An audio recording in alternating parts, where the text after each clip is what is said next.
Hello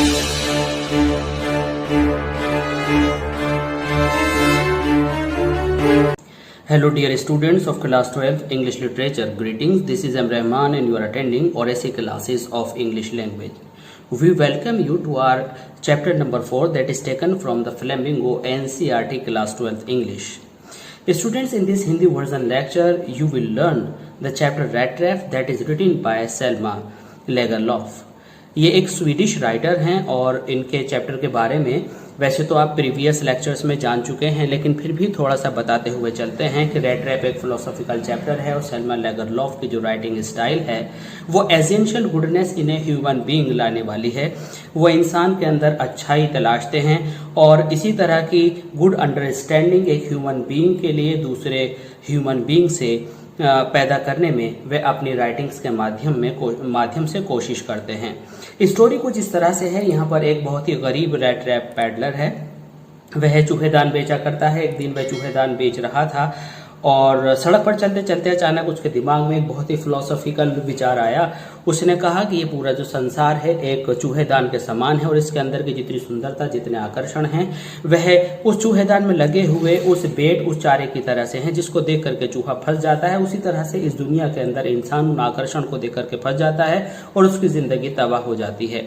और वो इस बात को सोच करके बहुत ज्यादा खुश था कि जो लोग उसको अच्छा नहीं समझते, जो लोग उसके साथ अच्छी तरह से पेश नहीं आते हैं, वह जल्दी ही इस चूहेदान में फंस जाएंगे और फिर वह उनका तमाशा देखेगा। लेकिन अचानक एक दिन बड़ा अजीब उसके साथ घटना घटित हुई और वह ये हुआ कि जब वह एक डार्क इवनिंग में ट्रजिंग कर रहा था, अपने चूहेदानों को बेच रहा था, तो वह एक ओल्ड मैन की कॉटेज पर पहुंचा।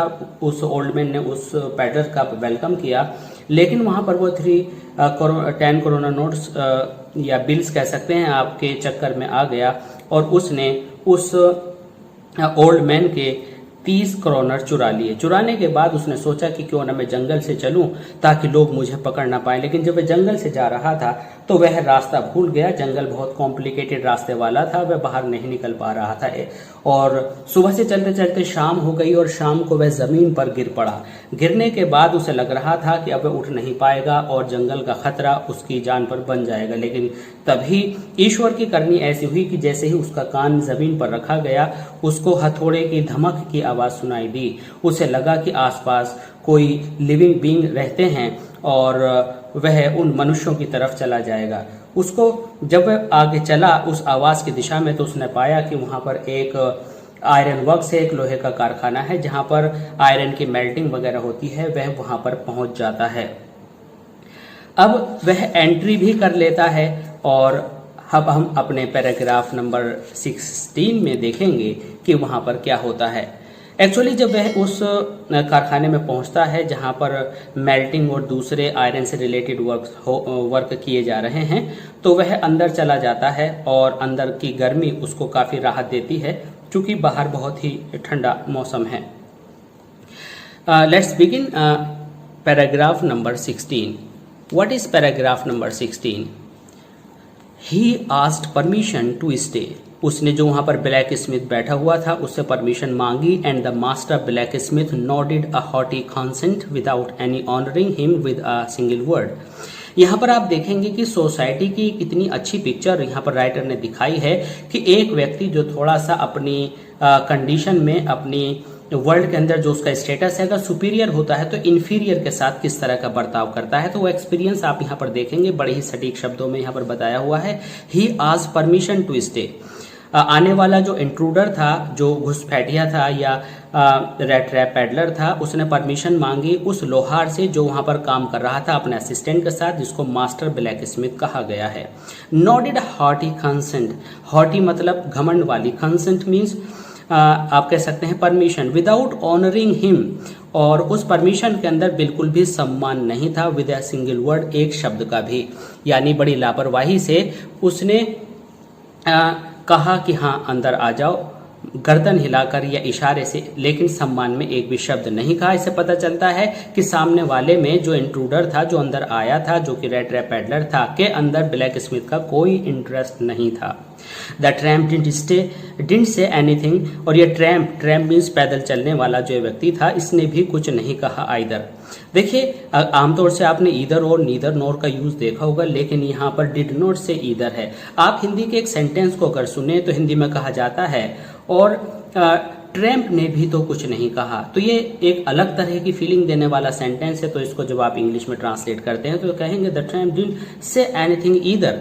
अगर ब्लैक स्मिथ ने कुछ नहीं कहा तो वहीं ट्रैम्प ने भी तो कोई जवाब नहीं दिया, कोई अपना फेशियल एक्सप्रेशन वर्ड के थ्रू नहीं दिया। He had not come there to talk but only to warm himself and sleep. बिल्कुल सीधी सी बात है, ब्लैक स्मिथ ब्लैक स्मिथ ने हॉटी कंसेंट दी, बिना उसको कोई सम्मान दिए इशारा करके कह दिया कि हाँ भाई आप आ जाओ। उसी तरह से ट्रैम्प ने सोचा मुझे भी इससे कौन सी बात करनी है, मुझे भी तो यहाँ पर सर्दी के मौसम में गर्माहट लेनी है, तो बोलकर करना भी क्या है। तो इससे एनीथिंग आइदर, इसलिए उसने कुछ बोला भी नहीं। तो इस 16th नंबर पैराग्राफ को हम यहाँ पर टाइटल देंगे परमिशन। तो परमिशन से आपको याद आ जाएगा कि उस पेडलर ने कैसे एंट्री की थी। In those days the Ramsho iron mill was owned by a very prominent iron master. Prominent means successful, prominent means भारी भरकम। अब जो ये रैमशो आयरन वर्क था, आयरन मिल थी, ये अब एक बहुत ही भारी भरकम और बहुत ही इन्फ्लुएंसिव आयरन मास्टर इसको चला रहे थे। उन्होंने ऑन कर लिया था, उन्होंने इसको पजेस कर लिया था, अर्थात खरीद लिया था। Whose greatest ambition was to ship out good iron to the market. और इस आयरन मास्टर की ये अभिलाषा, ये डिजायर रहती थी, अगर आप इंग्लिश में कहें एम्बिशन मीन्स डिजायर रहती थी, हाईली डिजायरस पर्सन थे कि वह शिप भर भर करके ऐसे आयरन के गुड मीन सामान बनाएं, goods to the main market, कि वह आयरन मार्केट में उसे बेचें। यानी वह गुड आयरन के ऐसी गुड्स बनाएं और जो कि यहाँ से भारी मात्रा में लोड हो करके जितने भी शिप्स यहाँ से जाएं उसके माल को आगे एक्सपोर्ट कराएं। He was both night and day, वह दिन रात देखा करता था, ऑब्जर्व किया करता था अपने काम को, to see that the work was done as well as possible. वह कोशिश करता था अपने काम को देखने की जितना ज्यादा बेहतर हो सके उतना। And at this very moment he came into the forge on one of his nightly rounds of inspection। तो यहाँ पर आप देख रहे हैं कि वह इतना एम्बिशन रखता था कि उसका ज़्यादा से ज़्यादा माल बने और भारी मात्रा में लोड होकर शिप से गुड आयरन का माल बाहर निकले, इसलिए वह बार बार राउंड लगाता था। और किसी भी ऑब्जर्वर को, किसी भी ऑनर को राउंड लगाने भी चाहिए, और ये देखता था कि अच्छे से अच्छा काम हो रहा है, एज वेल एज पॉसिबल, जितना संभव हो सके कि नहीं। दिस वेरी मोमेंट, यहाँ पर दिस के साथ वेरी लगा है, इसका मतलब है ठीक इसी क्षण वह फोर्ज मतलब इस कारखाने में, इस भट्टी के पास आया। On one of his Knightley rounds, night में वह कई राउंड्स लगाया करता था, उनमें से अभी ये उसका एक राउंड था इंस्पेक्शन करने के लिए। तो इस पैराग्राफ को आप क्या देंगे, round off the honour, round off the honour. तो इससे आपको याद आ जाएगा कि वहां पर जो उसका मालिक था वह वहां पर राउंड लगाने के लिए आया।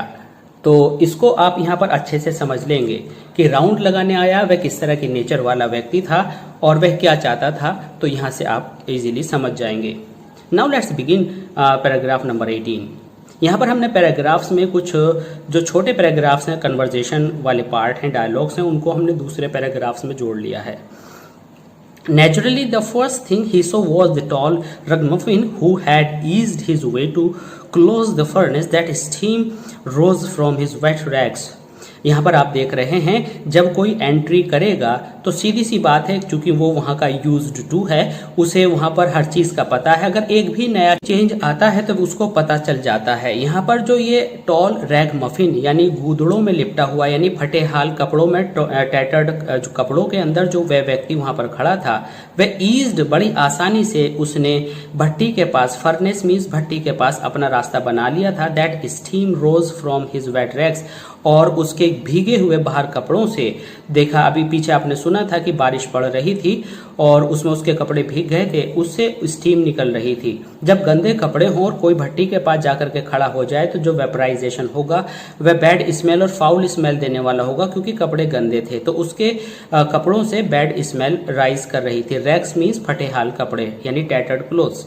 The iron master did not follow the example of the blacksmith. Black Smith means जो लोहार उसे पहले मिला था, जिसका जो अपने अप्रेंटिस के साथ लोहा पीट रहा था, उसने उसका उदाहरण पेश नहीं किया। इट मीन्स उसकी तरह इग्नोरेंस नहीं दिखाया, बल्कि इस रैगमफिन, इस गूदड़ या इस फटेहाल कपड़े वाले व्यक्ति में इंटरेस्ट लिया। Who had hardly deigned to look at the stranger. Deigned मतलब शो ऑफ करना, पाखंड करना, और उस ब्लैक स्मिथ ने तो बिल्कुल अपने आप को बहुत ही घमंड के साथ उस स्ट्रेंजर पर कोई अटेंशन ही नहीं दी थी। He walked close to him, वह उसके पास गया। Looked him over very carefully, उसने उसको अच्छे तरीके से देखा। Then tore off his slouch hat to get a better view of his face. Slouch means जो मुड़ा तुड़ा, जो भी बिल्कुल डिस्टॉर्टेड कैप था, उसको उसके चेहरे से हटाया ताकि वह उसके चेहरे को अच्छी तरह से देख सके। But of course it's you Nils Oluf, he said. He means जो ऑनर था इस कारखाने का, उसने कहा, अरे लेकिन ये तो तुम हो Nils Oluf. How you do look, तुम कैसे दिखाई देते हो। यहाँ पर आयरन का जो इस फैक्ट्री का जो ऑनर था, उसने कहा, नील्स ओलूफ तुम यहाँ कैसे दिखाई देते हो। तो इस बात से पता चलता है कि उस ऑनर ने इस जो ये रेड ट्रैप पैडलर था, गंदे कपड़ों में था, को मिसअंडरस्टैंडिंग में अपना फ्रेंड समझ लिया, अपना जानकार समझ लिया, जिसका नाम नील्स ओलूफ था। और यहाँ पर आप स्ट्रक्चर देखेंगे, हाउ यू डू लुक। अब ये जो है इंटेरोगेटिव भी नहीं है, सामने साइन ऑफ एक्सक्लेमेशन है। तो इसको आप इस तरह से समझ सकते हैं कि जो ऑनर है वह पूछता है कि नील्स ओलूफ तुम ये कैसे दिखाई देते हो। इट मीन्स ये क्वेश्चन नहीं है, एक एक्सप्रेशन है। 19th, अब यहाँ पर आप इस चैप्टर, इस पैराग्राफ नंबर 18 को यहाँ पर टाइटल देंगे ऑब्जर्वेशन एंड इंटरैक्शन। ऑब्जर्वेशन का मतलब है कि जो ये आयरन मास्टर हैं आते ही ऑब्जर्व कर लेते हैं, ये जो मालिक हैं ये आते ही ऑब्जर्व कर लेते हैं कि यहाँ कोई नया व्यक्ति खड़ा है, और उससे इंटरैक्शन मीन्स बातचीत भी करते हैं। Let's begin paragraph number 19। The man with the red traps had never before seen the iron master at Ram show and didn't even know what his name was. अब चौंकने की बारी थी रेड ट्रैप पैडलर की। उसने इस iron master को, इस कारखाने के मालिक को कभी नहीं देखा था, रैम शो आयरन वर्क्स में पहले कभी। And didn't even know what his name was, और उसे यह भी पता नहीं था कि उसका नाम क्या है।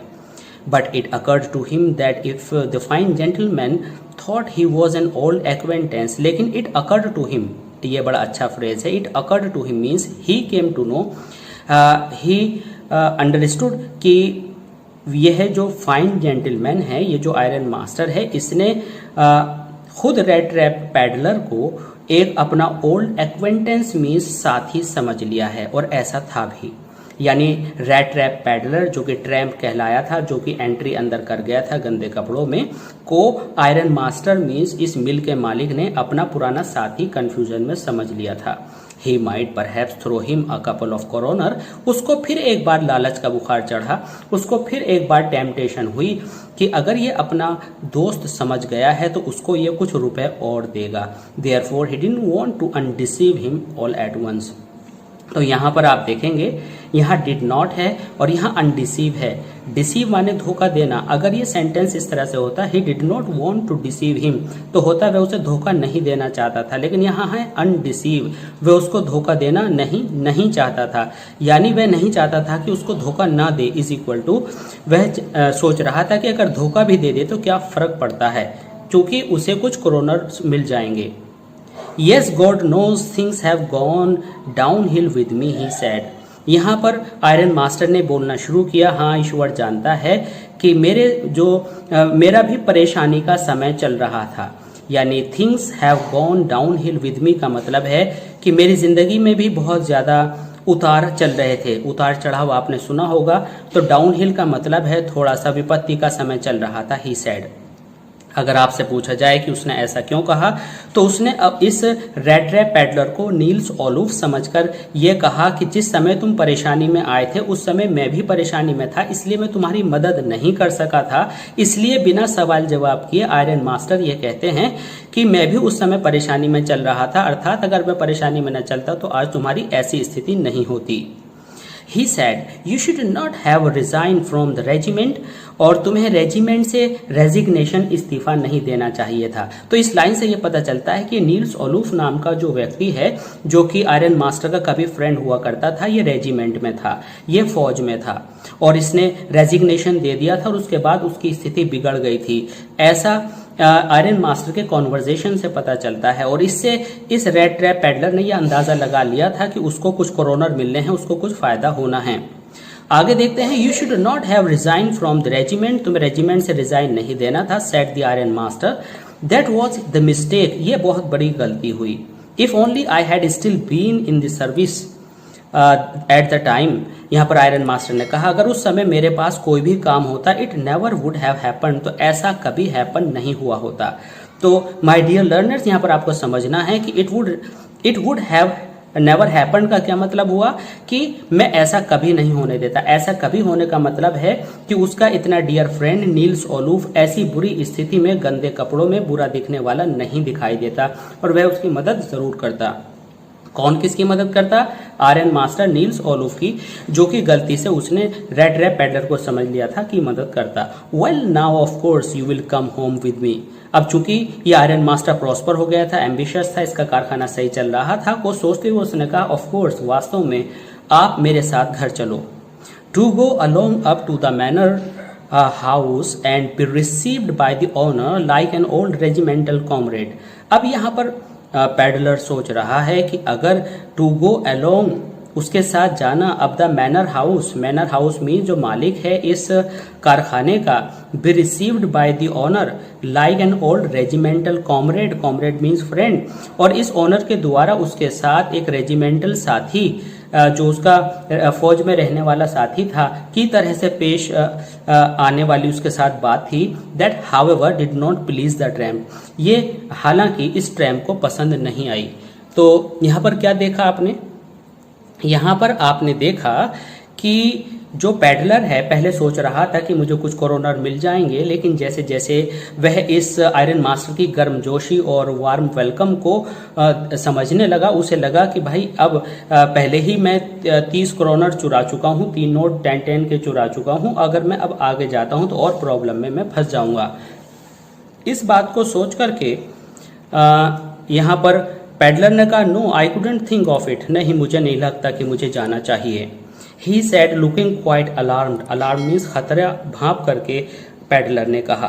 तो स्टूडेंट्स यहाँ पर आप जो है टाइटल लिखिएगा इस पैराग्राफ नंबर 19 का, मिसअंडरस्टैंडिंग अकर्ड, यानी मिसअंडरस्टैंडिंग का मतलब होगा कि जो आयरन मास्टर है उसने रेड रैप पैडलर को बाय मिस्टेक अपना फ्रेंड नील्स ओलूफ समझ लिया, और उसके साथ फिर आपको सारी कॉन्वर्जेशन याद आती चली जाएगी।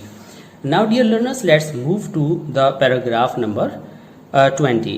He thought of 30 coroner to go up to the manor house would be like throwing himself voluntarily into the lion's den. तो यहाँ पर क्या हुआ कि उसने सोचा कि जो 30 कॉरोनर हैं, उन 30 कॉरोनर की वजह से वह यहाँ पर फंस गया है, और मैनर के घर में, इस मालिक के घर में जाना वुड बी लाइक थ्रोइंग, बिल्कुल ऐसा होगा जैसे वह अपने आप को थ्रो कर दे, फेंक दे, वॉलंटरीली, अपनी मर्जी से, इनटू द लायंस डेन, शेर की गुफा में। इट मीन्स अपने आप को मुसीबत को दावत देने के बराबर होगा मालिक के घर जाना। He only wanted a chance to sleep here, वह यहाँ पर केवल एक मौका चाहता था कि यहाँ पर सोए, वह तो मात्र इसलिए यहाँ पर आया था, कहाँ फंस गया हूँ मैं। द फोर्ज, वह तो इस भट्टी के पास गर्माहट लेने आया था, and then sneak away and inconspicuously as possible, inconspicuously means without being seen, बिना दिखे, एज पॉसिबल, वह यहाँ से खिसक जाना था। The iron master assume that he felt embarrassed, iron master को लगा कि शायद यह जो है एम्बेरेस्ड मीन्स परेशानी महसूस कर रहा है, शेम महसूस कर रहा है, because of his miserable clothing, क्योंकि इसके कपड़े खराब हैं। तो यहाँ पर आया इसका आप टाइटल देंगे standing danger. Standing danger means कि खतरा सामने खड़ा था। खतरा क्या सामने खड़ा था कि यहाँ पर अगर ये जो रेड ट्रैप पेडलर है अगर ओनर के घर पर जाएगा तो और मुसीबत में फंस जाएगा। यहाँ पर हम आगे देखते हैं, please don't think that I have such a fine home that you can not show your self here. इस पर रेड ट्रैप पेडलर से ओनर ने कहा कि अगर तुम सोचते हो कि मेरा घर बहुत अच्छा है तो प्लीज डोंट थिंक, ऐसा मत सोचो कि मेरा घर is such a fine home, इतना अच्छा नहीं है, that you can not show yourself there, कि तुम वहां पर प्रस्थान ना कर सको। भाई किसी आदमी को, किसी गेस्ट को सम्मान देने के लिए हम कहते हैं कि आप हमारी कुटिया पर आइए, यानी हम कहेंगे कि मेरा घर इतना अच्छा नहीं है कि आप मेरे घर आने पर हेजिटेट करें, आपसे अच्छा नहीं है। इट मीन्स हमारा जो मेहमान है वो बहुत अच्छा है। ही सेड एलिजाबेथ इज डेड। उसने अपनी पत्नी के बारे में बताया, एलिजाबेथ तो डेड हो चुकी है। As you may already have heard my boys are abroad, और तुम्हें पहले ही पता होगा मेरे बेटे विदेश जा चुके हैं। And there is no one at home except my oldest daughter, और घर पर मेरी केवल बड़ी बेटी रहती है, एंड माई सेल्फ, और हम दोनों साथ रहते हैं। We were just saying that it was too bad we didn't have any company for Christmas, और हमारी किस्मत इतनी बुरी है कि इस क्रिसमस पर हमारे साथ शेयर करने के लिए कोई नहीं है। कंपनी मीन शेयरिंग के लिए। Now come along with me and help us to make the Christmas food disappear in a little faster, और मैं चाहता हूं कि आप हमारे साथ मिलकर के क्रिसमस पर बनाए गए जो मस्त व्यंजन हैं उनको जल्दी से समाप्त करें। थोड़ी इनफॉर्मल लैंग्वेज है, मतलब है कि आप भी उनके साथ उनको शेयर करें। But the stranger said no, लेकिन स्ट्रेंजर नो कहता रहा, एंड नो अगेन नो, बार बार नो कहता रहा। And the iron master saw that he must give in, और आयरन मास्टर को लगा कि उसे तो घुटने टेकने पड़ेंगे। It looks as though captain von Stahle prefer to stay with you tonight. यहाँ पर उसका नाम पता चला कि नील्स ओलूफ का दूसरा नाम कैप्टन वॉन्ट स्टेल था, यानी कैप्टन वो अपने रेजिमेंट में थे, वॉन्ट स्टेल उनका नाम था। तो यहाँ पर ऑर्डर ने कहा ब्लैक स्मिथ से कि भाई हमें लगता है कि हमारे कैप्टन साहब यहीं तुम्हारे साथ रहेंगे टुनाइट सीजन स्टॉर्म। तो सीजन स्टॉर्म जो नाम है यहाँ पर ये लोहार का है। ही said to the master blacksmith and turn on his heels, और बाहर वह चला गया। But he laughed to himself as he went away, लेकिन वह हंसने लगा जैसे ही वह बाहर गया। And the blacksmith who knew him, और वह लोहार जो उसे जानता था, अंडरस्टूड वेरी वेल, वह उसको बड़े अच्छे तरीके से समझ गया, that he had not said his last word, यानी जाते जाते जो ऑनर था उस कारखाने का वह हंसता हुआ बाहर निकला, और उसकी हंसी को वो जो ब्लैक स्मिथ था वह जान गया कि ये अब क्या करने वाले हैं। तो स्टूडेंट्स इसके बाद जो आप देखेंगे वो लेक्चर नंबर 5 में आगे पाएंगे कि स्टोरी में क्या हुआ। इसके लिए आप प्लीज़ सब्सक्राइब करें हमारे चैनल और ऐसी क्लासेस ऑफ इंग्लिश लैंग्वेज को, और सभी आने वाले लेक्चर्स जो कि चाहे लिटरेचर से, ग्रामर से, राइटिंग सेक्शन से रिलेटेड हों वह सब आपको मिलते रहेंगे। और प्लीज़ लाइक कीजिए, शेयर कीजिए और पॉजिटिव कमेंट्स कीजिए। आपकी जो प्रॉब्लम्स हैं वो आप डिस्कस कीजिए, उस पर आपको लेक्चर्स बना करके अपलोड कर दिए जाएंगे। सो कीप ऑन वॉचिंग और ऐसी classes of English language. Thanks for being with us, thanks a lot.